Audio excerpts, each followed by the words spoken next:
What is up, fantasy people? Welcome back to the True North Fantasy Pod. I am Trav, hosting and West Coasting from Dirty Laundry Studios 2.0.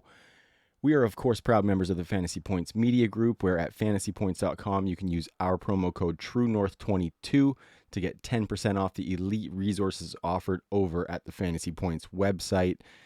Elite analysts, elite content. I think of Wes Huber's advanced matchups article that he's doing every week, and that alone is worth the price of admission. That's the only article you need to get ready for your fantasy week every week. And then they got tons more resources and tools and data and articles and all sorts of stuff going on over there. So please make sure you go check it out, fantasypoints.com. That promo code is TrueNorth22, all capitals, TrueNorth22 for 10% off to score more this season in 2022. I'm back, guys. All right. We have week one is actually officially in the books. I'm recording this just after the Monday night game ended, and what a Monday night game it was. The Geno coaster hit a peak today. I think there's probably going to be some more valleys on the horizon for that, but it was a good start in what was a puzzling game from a coaching perspective on the Broncos side. Javonte Williams had some really nice usage. Russell Wilson was looking all right up and down, using all those receivers, which was really nice to see. And yeah, Geno looked way better than expected, way better than advertised. That offense, DK Metcalf had a pretty low efficiency, heavy target game, but that target volume is very encouraging. We saw a couple tight end touchdowns with Will Disley and Colby Parkinson. So lots happened this week, and we're going to talk a little bit about how you can prepare for week two. This week, we're going to talk a little bit of waivers. I'm doing a little bit of a new format where I'm going to try and put out two shows for you every single week. The first one will be a little bit of news early in the week, as well as waivers as we come into Tuesday. Look for that dropping on Tuesday on the TNFF network, and this is the first episode of that. So yeah, like I said, we're going to talk some big news. We're going to talk about some waivers. But first, I just want to give a little bit of a shout out to our friends over at Trophy Smack. Trophy Smack is sweeping the nation as far as leveling up your league. Their hardware is second to none. Any of our video watchers can see behind me, I've got one of those championship belts from my 2020 Kings Classic W. And you can find those at Trophy Smack. They've also got all sorts of different trophies. You can customize everything to the nines. It's incredible. And our promo code TNFF with Trophy Smack will get you a free championship ring with the purchase of a belt or a championship trophy. So go over there, get some hardware. Little story for my fantasy league where I brought this belt. I'm not actually the champ this year, but I wanted to kind of flaunt the belt a little bit in front of my league mates. So as I rolled up in the minivan, I might add, all the boys are sitting in the driveway getting ready for our draft. I go about 5 kilometers per hour, put on a little Mike Jones. Back then, ho didn't want me. Now I'm hot, hoes all on me. And I was holding the belt out the window, just flashing it in their faces. And you can do that too with Trophy Smack. So please go check it out. TNFF is the promo code, and you'll get that free championship ring so you can have something on your finger and something on your shoulder if you got the belt, or you can hold that trophy up high and make your league mates really feel shame. So check it out. Trophy Smack's doing big things over there. We love those guys. So yeah, getting into the injuries here, we're going to start kind of at the top at the most important position in fantasy, well, in real football, let's say, and that would be the quarterback position. Dak Prescott, he is going to miss up to 8 weeks with a fractured thumb. He had surgery today, which is Monday, and it looks like he's going to be out for a while, and it's not looking good for the Dallas offense. This is a huge blow for all their pass catchers. I am not excited about any of the upside. The impact on CD Lamb fucking hurts, guys. It really hurts. He was one of my top 5 wide receivers coming into the season, and I don't think he's going to reach that ceiling anymore with Dak out for that period of time. We saw 11 targets for CD, which was encouraging, but I really don't know what we're going to see with Cooper Rush at the helm. I think as far as the quarterback position, and if you had Dak on your roster, you probably only drafted one quarterback because Dak was a pretty high-end option, so you're really going to have to start pivoting this week. And we've got some good options. We're going to talk about that in the waiver piece, but I think the biggest piece for me is that this is a fat with a PH downgrade for those Dallas passing weapons. I think for Tony Pollard and Zeke, I would make it a little bit of a lateral move, maybe a little bit heavier rushing volume for them, but I'm not even sure what those running back targets are going to look like either. It is a skill to throw the ball nice to running backs in the flats and give them a nice ball that they can catch and run with.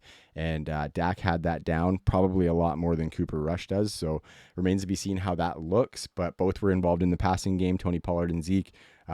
Zeke obviously out-touched Tony Pollard as a ball carrier and was a much better pass blocker. So we'll see how that goes. Pass blocking is going to be important with Dak not behind center as well. So a bit of a lateral move for the running backs, but keep an eye on if they use Tony Pollard in a little bit more kind of dump off situations to make it easy on Cooper Rush, because that definitely could be a possibility. Couple wide receivers on the Darnell docket here. T. Higgins, he left the game for Cincinnati with a concussion. It remains to be seen if he's going to miss any more time. Usually with concussions, it's almost become a standard where the guy will miss the next game. But remember, T. Higgins missed most of that Cincinnati game. So I really think there's a chance that he does come back for week 2, but keep an eye on it. If he does miss time, I think Tyler Boyd is the biggest beneficiary of that. He looks into wide receiver 2 status for me if T. Higgins is out. Another name to keep an eye on is the other Michael Thomas in Cincinnati. Funny story about that same league I was just talking about. One year, one of the buddies thought he was drafting Saints Michael Thomas, and he put up the sticker for this Michael Thomas, who I believe used to be on the Rams, and we have chirped him ever since for that because he drafted the wrong Michael Thomas, and I believe this is the other Michael Thomas, unless this is the other Michael Thomas that I didn't even know about. But anyway, this team uses 3 wide receiver sets pretty heavily, so Michael Thomas will be on the field, but I wouldn't be going out there and using my waiver priority. I wouldn't be blowing a bunch of fab on him, because with T. Higgins having a concussion and looking to be back soon, I think Thomas would be a very short-term play, if that, and I'm guessing that you probably have better wide receiver options on your bench right now, so use those instead of going in on the other Michael Thomas. Next wide receiver was Chris Godwin. He obviously is coming back from that ACL surgery that he suffered late last season, and he injured his hamstring in this game against the Dallas Cowboys and looked good originally with Tom Brady getting him the rock. He was doing some work after the catch, but of course he injured that hamstring. I think long run, it's going to be good for Chris Godwin to have a little extra time off because he gets further out from that ACL recovery, and obviously he can rehab whatever this hamstring thing is that he's got. But the beneficiaries for me are obviously Julio Jones and Russell Gage. Both were under 55% snaps this past week, but I think that's going to shoot way up, with Julio being kind of the number 1 beneficiary and Russell Gage being the second beneficiary. But I think if these guys are on the field in a Tom Brady-led passing offense, we want those guys. It's doubtful that Julio is on your waiver wire, but if Russell Gage is sitting out there for some reason, which he was being drafted probably within the first 11, 12 rounds for the most part, I think he's probably on somebody's roster, but if you can find him out there on waivers, you better attack that. That's like, we're probably looking at 20% fab, just because he's going to get some work. Chris Godwin's going to be out for a couple weeks, and then you don't know what it looks like after that. Julio has a long injury history as well. So Russell Gage is probably going to get some meaningful work at some point this season, and he should be on a roster. So if you see him out there, snatch him up for sure. Last wide receiver, Keenan Allen. He left the game against the Raiders and did not come back. He had a nice little start to 4 catches, 4 targets for 66 yards in the first whatever he played. But yeah, he left and he didn't come back. And I think he's likely to miss week 2 just because the Chargers played the Chiefs on Thursday night. So that's a super quick turnaround. Don't think Keenan's going to make that. So you got to make other plans if you had him as your wide receiver 1 or wide receiver 2 on your team. And we're going to talk about the Chargers contingency plan a little bit when we get to the waiver ads. But for now, just make other plans if you had Keenan Allen. The last one, and I think the second most impactful injury that happened this past week, was Elijah Mitchell for the San Francisco 49ers. We know that the Niners were supposed to be one of the most potent games on the ground. But Elijah Mitchell not being there is a big hit to that, and we were really excited for him for that purpose. But obviously, he's going to be out for up to 2 months, it said, with a knee injury. They played in that slip and slide game against the Chicago Bears. I think there was only something like 22 passes attempted or something like that, and it was just a gross one. And so you can kind of throw those fantasy results out for the San Francisco offense, especially. That being said, Elijah Mitchell had a good little start, 6 carries for 41 yards. So I think when he does come back, he is probably going to be the starting running back. But for now, we got to look elsewhere and find those other guys that are going to replace him, because he was the running back 2 on a lot of people's teams, and that's an important spot on your fantasy roster. But we will get into the running backs in just a second. Before I dive into some of these waiver ads, I'm going to start with the quarterbacks, but I do want to give a shout out to our final sponsor, and that would be Underdog Fantasy. If you haven't played on Underdog Fantasy, you missed one of the most fun summers that I've ever had playing best ball. Their platform is so easy to use.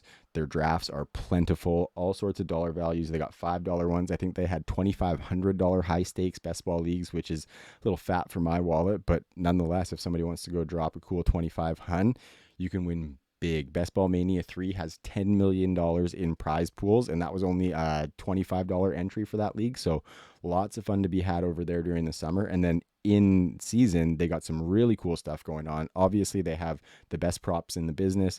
You can go in there, you can do a bunch of player prop parlays and stack some cheddar, multiply by up to 6 and 10 times what your entry was. So lots of fun to be had there. But they're also doing little 3-person best ball drafts for the different slates. So there was one for last Thursday where it's 20 minutes before kickoff.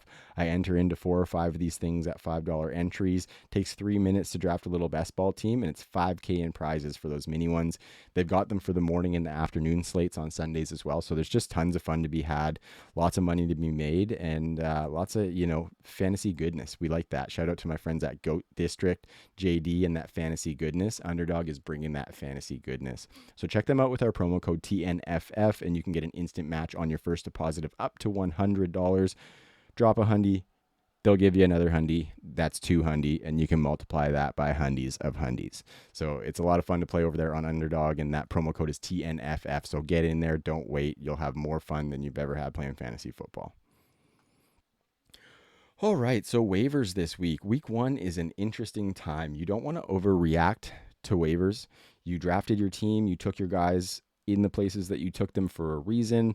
It's never bad to be looking and be ready to pivot off of some of those bottom of the roster guys. But if you drafted guys to be, startable flex plays and whatnot, don't cut bait just yet unless it was absolutely catastrophic or there was maybe a season-ending injury, which there's not many of those this week. So don't get too crazy on the waiver wire just yet. The quarterback position is a little bit different because maybe you punted the position in the draft and you knew you were going to have to stream anyway, so you're just going to be hitting the wire hard on the weekly to get your starting quarterback, and that's totally fine.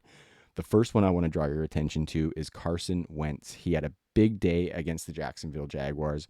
Before Monday Night Football, he was the quarterback 3. I haven't seen what the totals were. I think Geno had a pretty good game, but I'm not sure if he eclipsed Carson Wentz. But anyway, quarterback 3 before Monday Night Football is nothing to shake a stick at for Carson Wentz, who is repeatedly dogged by the fantasy analysts. But what we look at for him, like in his game with the Commanders, the artists formerly known as the football team, was 41 pass attempts. That was 4th most in the league on the week. And the other teams were teams that were behind the whole game. They were not behind the whole game. They actually threw the ball while they had the lead, the Commanders, 56% of the time. And on the day, they threw it 60% of the time in total. And even on first down, it was about 50-50 throwing and running, which is a good sign for me because my worry with Wentz coming in was that they were going to try and mitigate his mistakes. They were going to run the ball a lot. Obviously, those plans could have changed with what happened to Brian Robinson, but nonetheless, it looks like the Commanders are going to be throwing the ball for the foreseeable future. And we're going to talk about some of these weapons that he has to throw to, but I think he is viable as almost a streamer plus. We know that he's going to be the starting quarterback for this team. He's entrenched in that role unless he, I guess maybe pulls a signature Carson Wentz, which isn't out of the question, but I don't think he's getting pulled unless it's absolutely, appalling quarterback play. And that's not what we saw in week 1. So you got to kind of ride the lightning on that. Pick him up in your leagues. You can start him this next week against Detroit. They just got carved up by A.J. Brown and Jalen Hurts. So I think Carson Wentz can do some damage against them and put up a decent replacement level game for your fantasy roster. So the next guys I'm going to mention are guys that we shouldn't necessarily overreact on. Matt Ryan plays against Jacksonville. We like that matchup after seeing what Carson Wentz just did. Efficient little day for Matt Ryan and some of those pass-catching weapons. So we could see that expand a little bit. And we know Jonathan Taylor is just fantastic insulation for any quarterback. So I think Matt Ryan can be putting up tidy little stat lines for you and decent numbers as a quarterback. He's probably like a mid to back end quarterback too, but it's not to say that that's not streamable in the right matchup, and Jacksonville looks to be a decent matchup. Next guy's Baker Mayfield. He put up a respectable showing against the Cleveland Browns. They fell short in that win on the last second field goal, but it's kind of an ugly game all told. I think he put up about 19 points for fantasy, which is also decent for him. And he plays the New York Giants, which their defense is a little bit frisky. But that being said, I think Baker's got some pretty good weapons, and we didn't really see DJ Moore necessarily unlocked. We saw Robbie Anderson involved, which is actually nice to see because when he is a part of this offense, I think that passing game becomes a lot more dynamic. And if you followed this show, you know what I think about Terrace Marshall. Get that man the rock. Just get him the rock, folks. Mitchell Trubisky at New England isn't a terrible call. He had a tidy little stat line against the Cincinnati Bengals as well, but it's Mitch Trubisky, so you gotta beware when you're buying, of course. But I think if he can give you 5 to 7 carries, he had 3 in this past game, I believe. But if he can give you 5 to 7 carries, I think he can kind of boost his floor a little bit. We know that floor is low. But I also think that the passing weapons and just the offense instilled around him in Pittsburgh probably boosts that floor a little bit too. So you got a couple things counterbalancing, which makes Mitch Trubisky a decent little streamer with those weapons that are around him against New England. Tua had a decent day against him. Obviously, those weapons are a little bit different, but still solid players in Pittsburgh. Last couple guys, it's actually hilarious to mention these two guys in the same breath because of what their draft was like. But Jameis Winston and Marcus Mariota, they are starting quarterbacks for NFL teams in 2022. Both of them are decent spot starters too this week, or not this week, sorry, but spot starters down the road. So if you add them, you might have to take your lumps this week. If you are in a must start situation, you could leave them on the waiver wire and then pick them up next week too. But yeah, Winston and Mariota, Jameis has the Bucks this week and Mariota has the Rams. So unless you're in like dire need for post week 2, weeks 3 and on, I don't know if I would necessarily be going in on these guys just yet until they're an absolute need. But I think Jameis presents a big upside. We saw him put up fat numbers for the Tampa Bay Bucks a while ago. This offense is not the same in New Orleans. It's a little more conservative, which is probably good for Jameis Winston. But we know that he can put the ball up, and he's got some receivers to do so. Jarvis Landry had a decent week. Michael Thomas had a solid week. Chris Olave is there. And Alvin Kamara is just incredible in the passing game. We know that. And apparently he was dealing with a bit of a rib injury himself, so maybe he wasn't at full speed. So I think the pieces around Jameis are very intriguing for me. Mariota is for a different reason. I'm not stoked about the pieces around him in the offense, but he does play in a very conservative offense with Arthur Smith, which kind of mitigates the mistakes that he can make. And then obviously Marcus Mariota can do some damage with his legs, which is what we want in fantasy football. So that's why you're attacking Marcus Mariota, for the possibility that he runs the ball a little bit more and has efficient little passing games with the weapons that they do have in Atlanta. Okay, lots of wide receivers to talk about. A lot of wide receivers. It's going to be a fun little waiver day to see who places big bids on people, or if they put bids in the right place. Where I want to start is where I started at the quarterback position, and that's with the artists formerly known as the football team, the Washington Commanders.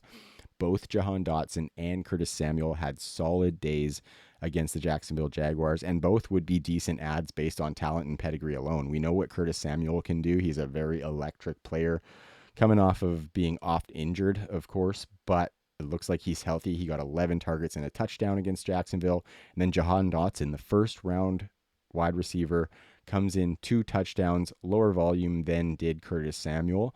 But Jahan Dotson had 88% of the snaps, where Curtis Samuel played on 71% of the snaps. So for me, I would prioritize Jahan Dotson, even though we saw Samuel's 11 targets, because I think Jahan Dotson in the long run is going to be on the field a little bit more, and you're going to get more consistent production out of him as the season wears on. Whereas Curtis Samuel, I feel like he's probably going to have sporadic games like this where he puts up big numbers, but then disappears for a little bit. It really depends on the usage for these guys, but right now I'm leaning towards Dotson, and I would definitely go in on him as somebody with, first round pedigree. Obviously he's got a bunch of talent, and this team is kind of devoid of players behind Terry McLaurin. Logan Thomas is a good tight end coming back from injury. Curtis Samuel is there obviously, but I think Jahan Dotson, they would like for him to be kind of their future at wide receiver. So I would look for them to get him as involved as possible.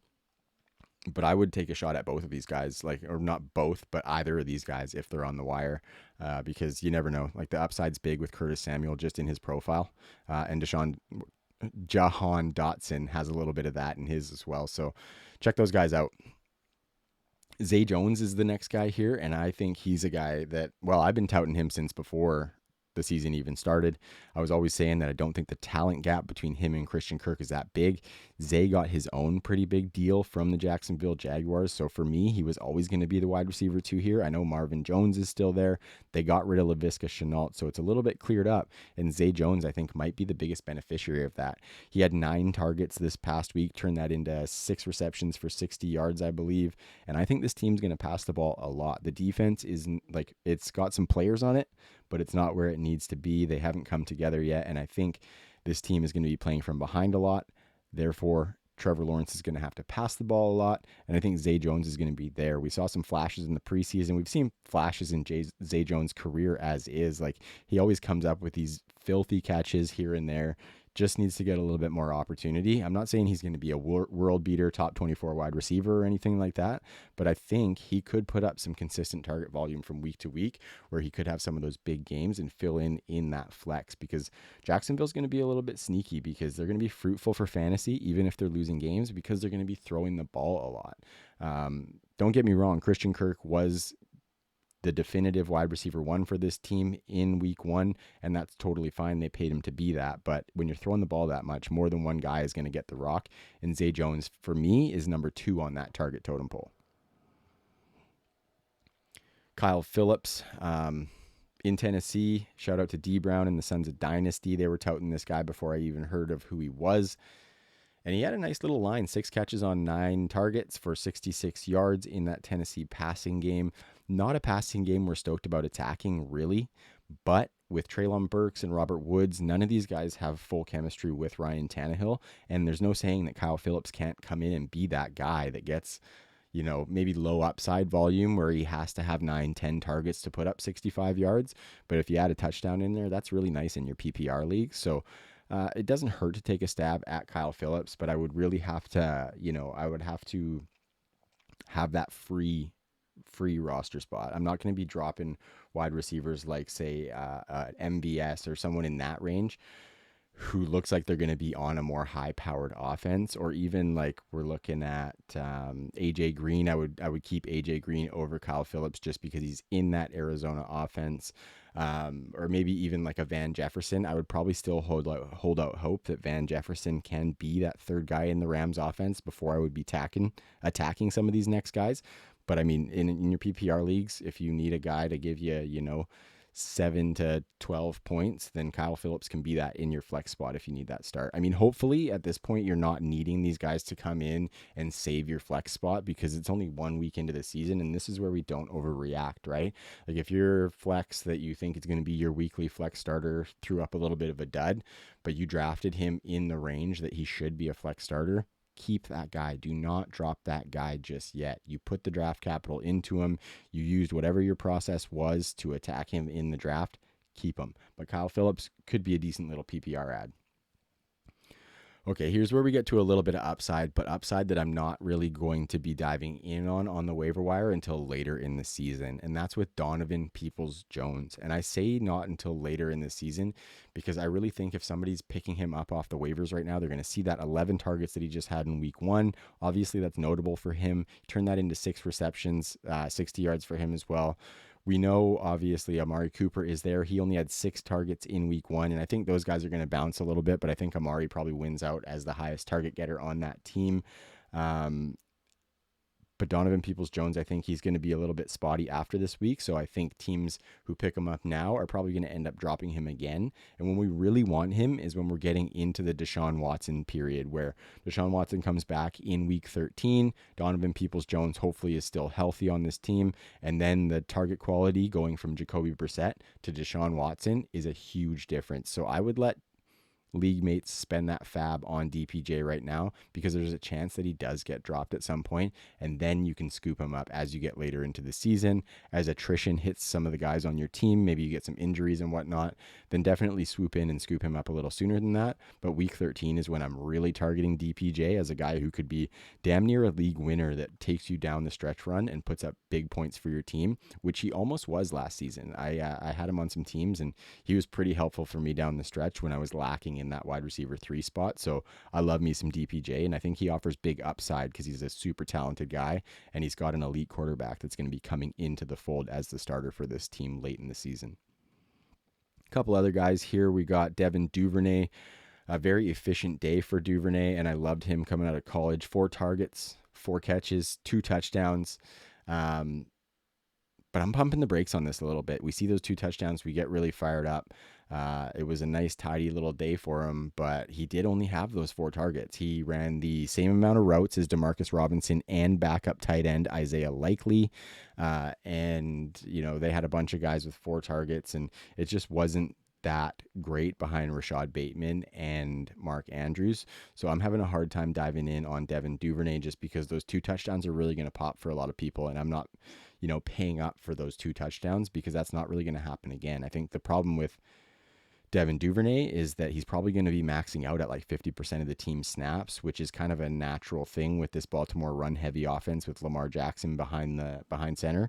So I really think that you should not dive in on Devin Duvernay just because I think you're going to be really disappointed most weeks. He could have some pop weeks. I really like the talent. I think he's a great receiver. I just think the landing spot was terrible for him, and I don't think it's going to be good down the stretch because Rashad Bateman showed that he is a stud wide receiver. So there's no chance of taking that top spot, and you're not going after the second wide receiver in this Baltimore offense. Unless it were to clear up, like if there wasn't Demarcus Robinson running the same amount of routes, if they didn't have so many tight ends on the field who were running routes as well, maybe I'd be more into Duvernay or whoever that second wide receiver is. But for now, I'm not going in. Here's another tidy little 2 touchdown day. DeAndre Carter of the Los Angeles Chargers.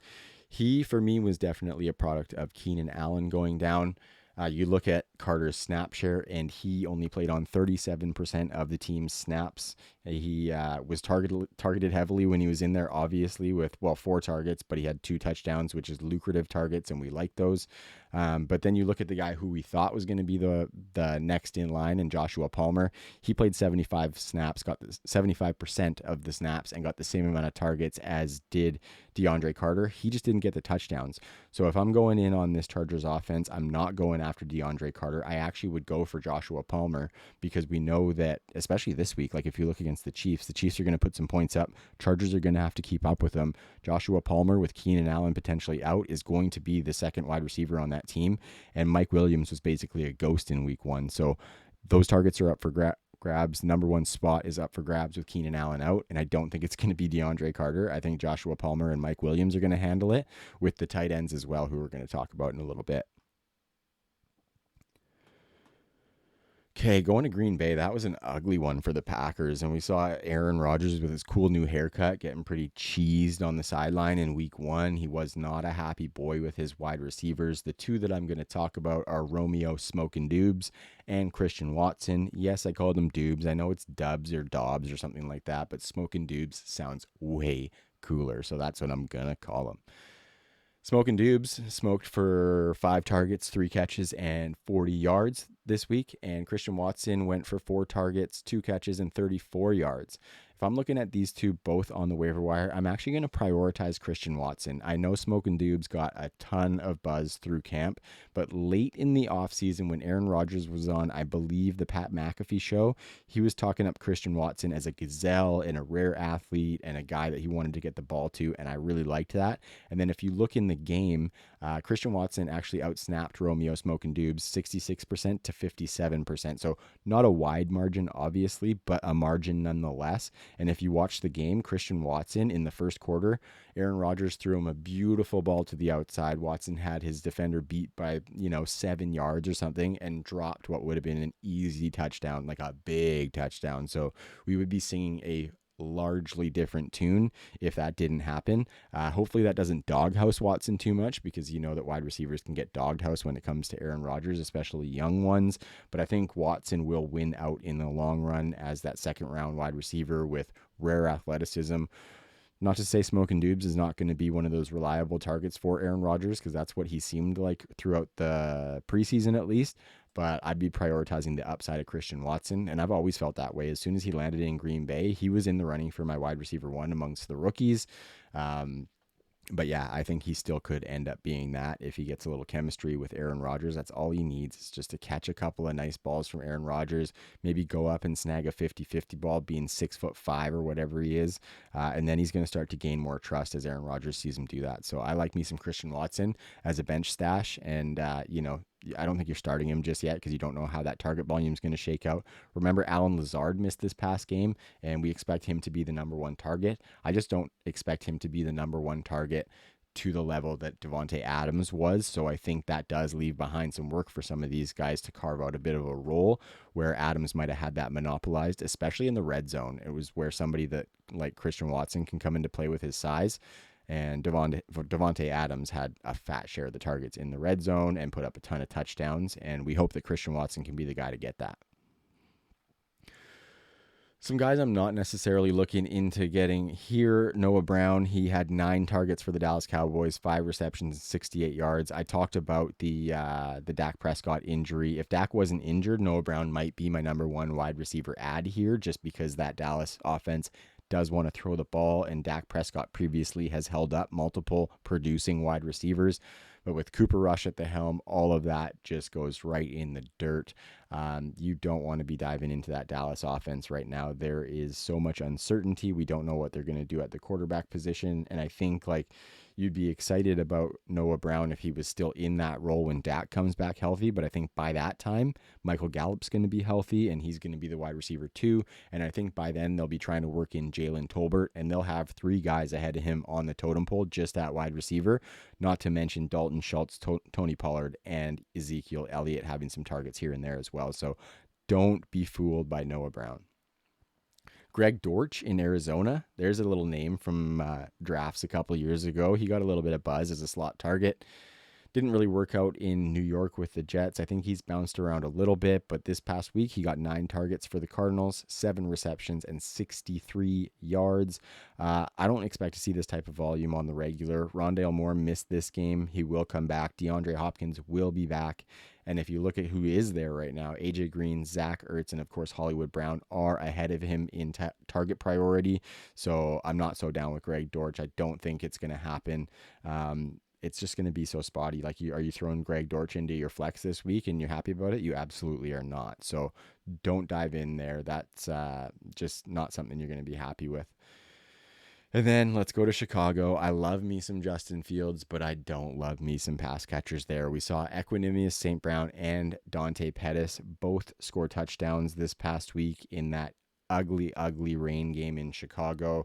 All my notes here say is don't do it in capital letters. Don't do it. It was a gross weather game, not dipping my toes into the Bears pass catching weapons, especially when they're named Dante Pettis and Equanimous St. Brown. Although ESB did hold it down for the acronym boys, as well as his brother Amon-Ra St. Brown, ARSB. Unfortunately, MVS didn't score a touchdown, or else it would have been the trifecta for the acronym boys, but alas, not this week. Okie dokie, Smokey. We're moving along. We're getting into the running backs here. The injury that I talked about at the top is where we're going to start at the top of the running back waiver ads, and that would be San Francisco. Jeff Wilson Jr. is the guy to add. We've loved ourselves some old Jeffy here at True North. He's just reliable when he gets the work. And I think he's in line for some big touches in the next few weeks. Obviously, Trey Lance in that shitty rain game didn't really get to show what he was as a passer, but I do think as he gets acclimated as a passer, they're going to lean on the run game. Jeff Wilson could be in line for 10 to 15 carries at least, and if Debo and Trey Lance aren't monopolizing the rest of the carries, I think he could put up some 20 carry games. But I just think the tough part for old Jeffy is that Trey Lance and Debo Samuel had 21 carries between them this past week, and I think that's going to probably be the norm, especially on the Lance side, him getting 10 plus carries in a game. And so I think that really takes away from the upside of the running backs in San Francisco, especially the touchdown upside around the goal line.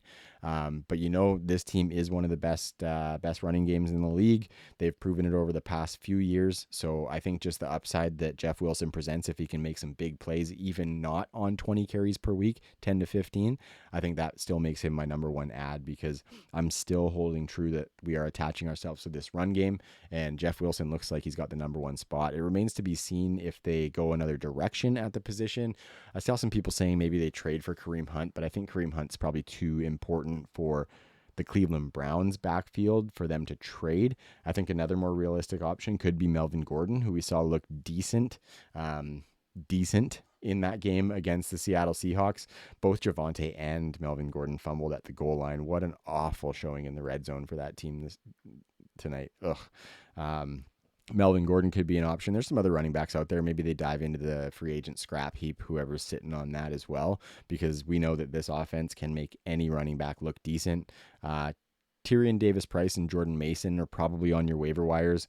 Doesn't hurt to dip your toe in those guys either, for the same reasons that we were dipping our toes in Matt Breida, for the same reasons we were dipping our toes in Jeff Wilson, for the same reasons we were dipping our toes in Elijah Mitchell last season, because you want that guy in the event that there's an injury in front of him in San Francisco.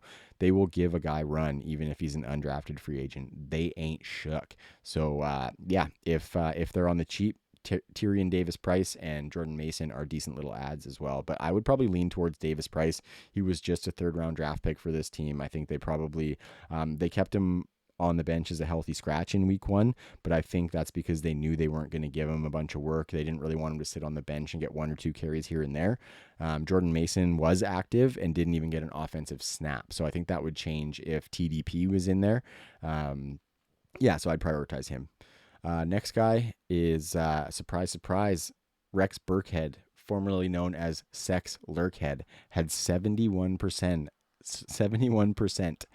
of the team snaps for the Houston Texans. So pour one out for those who traded a first-round pick for Dameon Pierce.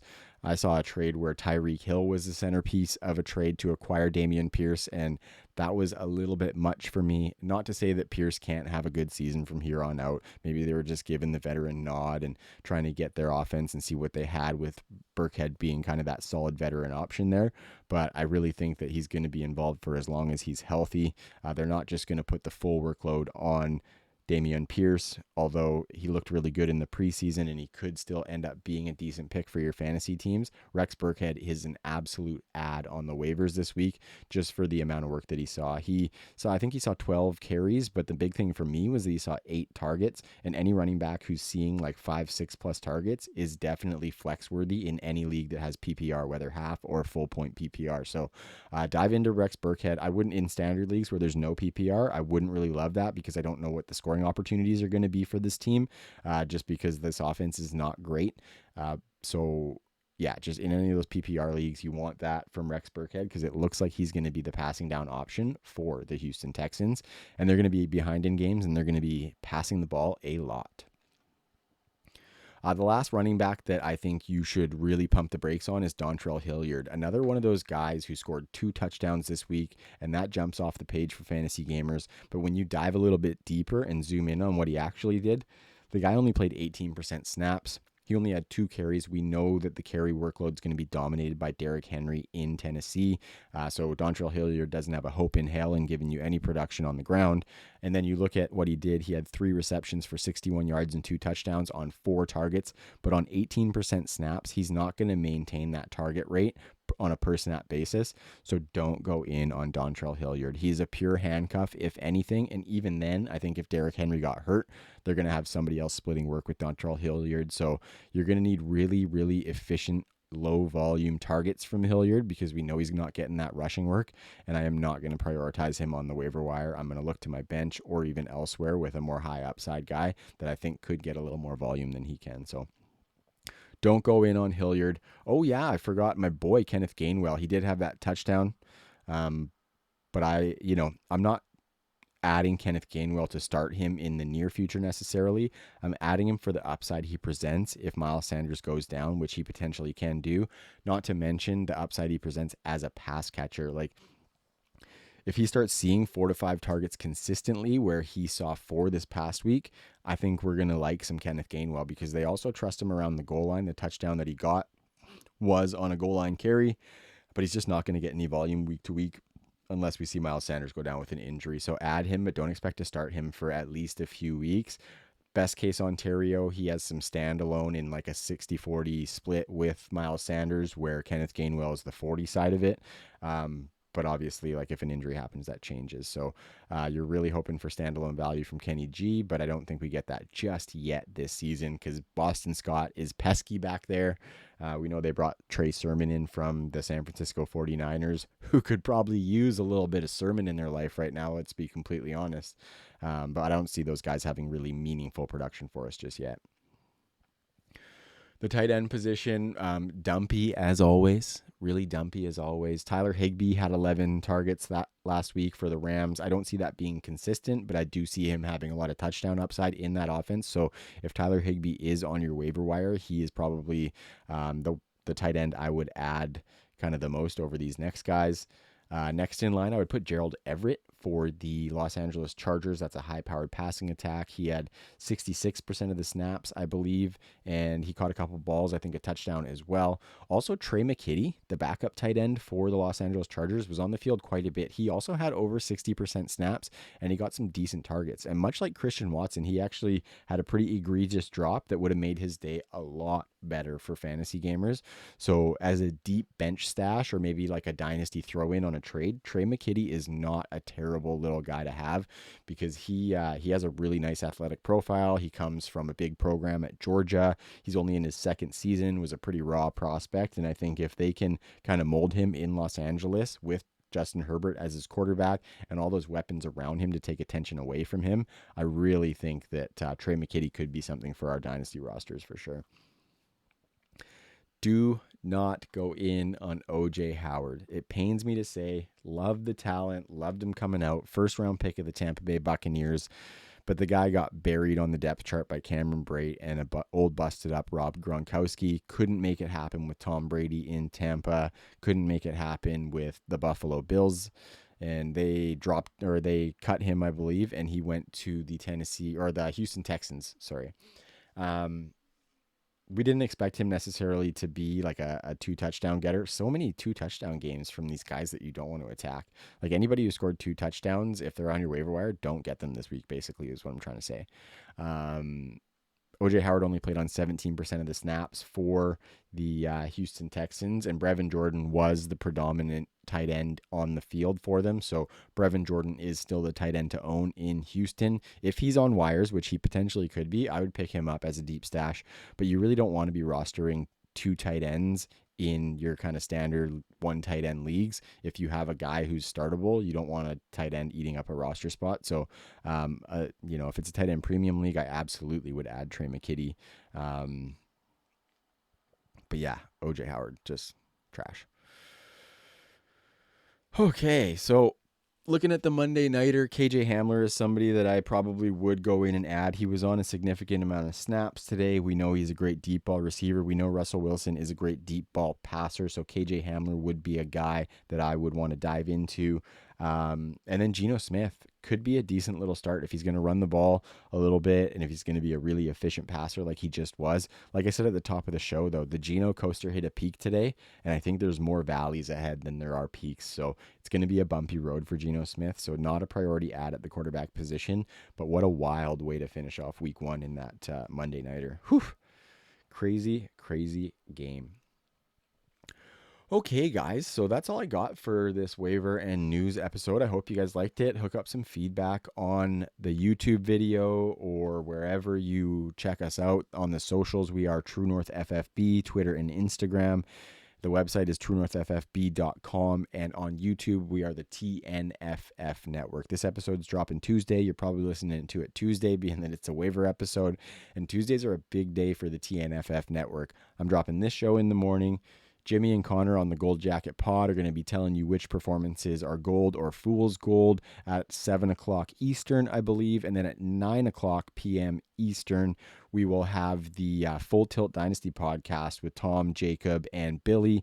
They're putting in mad work, those guys. And, they got shows almost weekly on the network. So we really love having them as a part of the network. They'll be on Tuesday night to give their main show. On Wednesday, they have the midweek tilt. On Thursday, they've got the Full Tilt Devy podcast, which is a great way for those dynasty heads to get up on those college prospects. Check out the Full Tilt Devy podcast. Then on Saturdays, the Fantasy Walkabout. It's a delicious little Tom sandwich with Tom, Lucas, and Tom. They're getting you primed for Sunday and beyond. It's a little mix of redraft and dynasty content for those boys, and I've been checking it out as much as possible, and I love the work that they're doing. Good dynamic between those three, and that whole Full Tilt crew is doing some really good work. So along with the Gold Jacket Show, we've got the Full Tilt Dynasty crew, and of course the True North Fantasy Pod.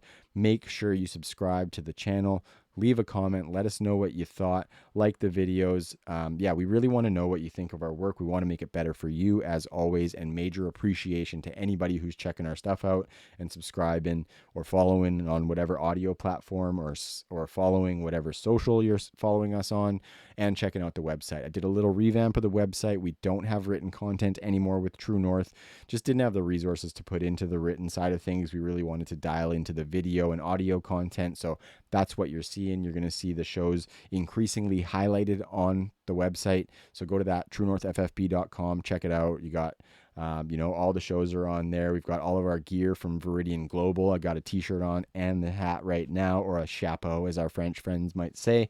So yeah, go check out truenorthffb.com, because I'm liking how the site's getting dialed in. We're trimming it down to fit our content a little better, and it's a little bit more manageable on our end. So yeah, that's all I got. I really appreciate you guys for sticking around. It's been a long off season. I've been away for a little bit, but I'm getting back in the fold. I got a nice little schedule of content coming for the people. So keep her dialed. And until next week, peace.